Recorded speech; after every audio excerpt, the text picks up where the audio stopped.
श्री अनिरुद्ध मिश्रा की अगली भविष्यवाणी हिंदुओं को लेकर एक बड़ी चेतावनी दे रही है। उनके अनुसार 2023 के आरंभ में ग्रहों की स्थितियां ऐसी बन रही हैं जो देश के बहुसंख्यक समुदाय के लिए घातक सिद्ध हो सकती हैं।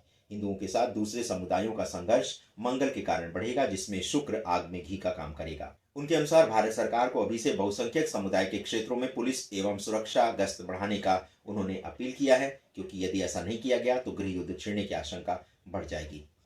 वर्ष 2023 में मंगल के कारण पूरे भारत में भीषण रक्तपात की आशंका व्यक्त की जा रही है।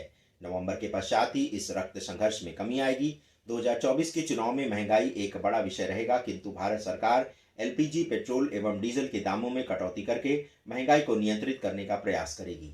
महंगाई की समस्या हर 12 वर्ष में 6 महीने के लिए आती है। ऐसा गुरु एवं शनि की युति के कारण भी होता है। अगली भविष्यवाणी में श्री अनिरुद्ध एक ऐसे नेता पर प्राणघातक हमले को लेकर आशंका व्यक्त कर रहे हैं, जिसका नाम उन्होंने घोषित नहीं किया है, किंतु उनका कहना है कि किसी सत्ताधारी प्रदेश के मुखिया पर इतना बड़ा प्राणघातक हमला होगा कि सारा देश हतप्रभ रह जाएगा। श्री अनिरुद्ध मिश्रा दीपावली के पर्व के बाद की स्थितियां देश के लिए अच्छी नहीं देख रहे हैं। उनका अनुमान है कि कुछ विदेशी शक्तियां भारत को अस्थिर करने हेतु ऐसा षड्यंत्र रचने जा रही हैं, जिसमें भारत की छवि पूरे संसार में धूमिल हो सकती है। अगली भविष्यवाणी में श्री अनिरुद्ध ने उत्तर प्रदेश के मुख्यमंत्री श्री योगी आदित्यनाथ को लेकर के एक बड़ी गणना की है। उनका कहना है कि यदि शीघ्र ही 2025 तक यूपी के सीएम योगी आदित्यनाथ भारत के प्रधानमंत्री बन जाते हैं तो वे अब तक का सबसे बड़ा संविधान संशोधन करेंगे और इसी संशोधन के पश्चात भारत की छवि संसार के सभी देशों में अत्यंत शक्तिशाली राष्ट्र के रूप में बन जाएगी। 11 मार्च 2025 से लेकर 16 अप्रैल 2025 तक कांग्रेस की वरिष्ठ नेता श्रीमती सोनिया गांधी पर नेशनल हेराल्ड केस में दोष सिद्ध हो जाएगा और उन्हें जेल की यात्रा भी करनी पड़ सकती है।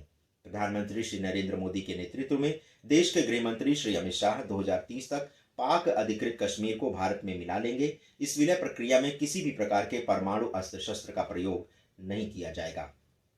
अगले 2 वर्षों के मध्य ही पाकिस्तान और तालिबान एक दूसरे के प्रबल शत्रु बन जाएंगे और इस शत्रुता के पश्चात पाकिस्तानी शासकों की घिघी बन जाएगी। जब मित्र ही शत्रु बन जाएगा तो पाकिस्तान की लंका में आग लगना तय ही माना जा रहा है।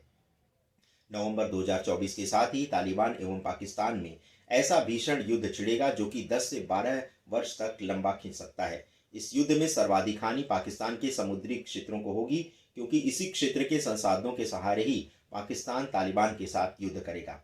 2029 तक भारत के पूरे प्रदेश में भारतीय जनता पार्टी का शासन होगा और केरल वह राज्य होगा जहां बीजेपी अपनी विजय का आखिरी झंडा गाड़ेगी। केरल में बीजेपी के शासन के पश्चात ही देश की राजनीतिक शब्दकोश से धर्मनिरपेक्षता जैसा शब्द लुप्तप्राय हो जाएगा।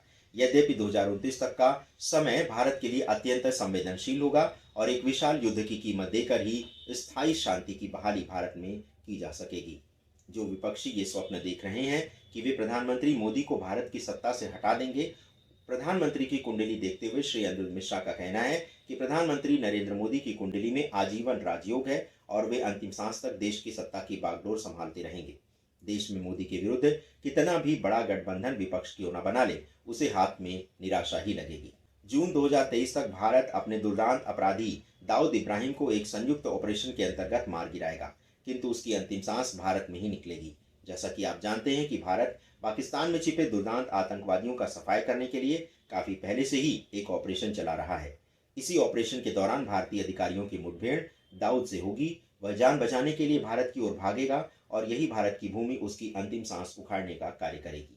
ये था ज्योतिषाचार्य श्री अनिरुद्ध मिश्रा का कुछ ताज़ा ज्योतिषी विश्लेषण, जिसमें उन्होंने एक लंबे समय तक के भारत के और संसार के भविष्य की झलक प्रस्तुत की है।